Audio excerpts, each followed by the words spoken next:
যমুনাৰ পবিত্ৰ জলৰাশিত শ্ৰীকৃষ্ণ মহাপ্ৰভুৱে ৰাধাক নাৱেৰে পাৰ কৰিছিল আৰু সেইটো পৰম্পৰা অনুসৰি আজিও জগন্নাথ মহাপ্ৰভুৰ যেতিয়া নাম প্ৰসংগ কৰা হয় জেঠ মাহত তেতিয়া এনেকৈ এখন নাও বনোৱা হয় আৰু গোপিনীবিলাকে নাম প্ৰসংগ কৰি সেইখন নদীত উটুৱাবলৈ লৈ যায়। তাতে সকলোৱে যোৱাৰ সময়ত এনেধৰণে সেৱা অৰ্চনা কৰে আৰু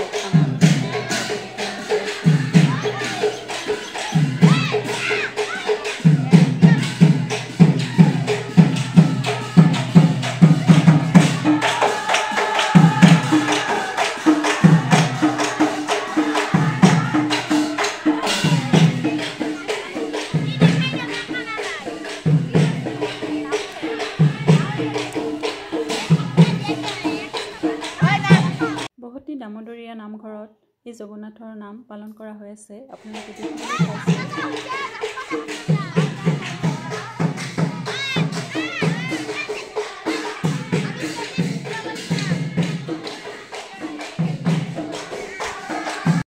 মাহ প্ৰসাদ গাখীৰ দৈ ঘিউ মৌ পিঠাগুড়িৰে বনোৱা এবিধ ভোগজাতীয় খাদ্য বা প্ৰসাদ ঈশ্বৰৰ নামত অৰ্পণ কৰা হয় জগন্নাথৰ নামৰ দিনাখন।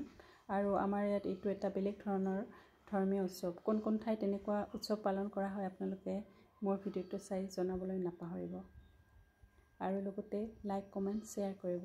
ধন্যবাদ।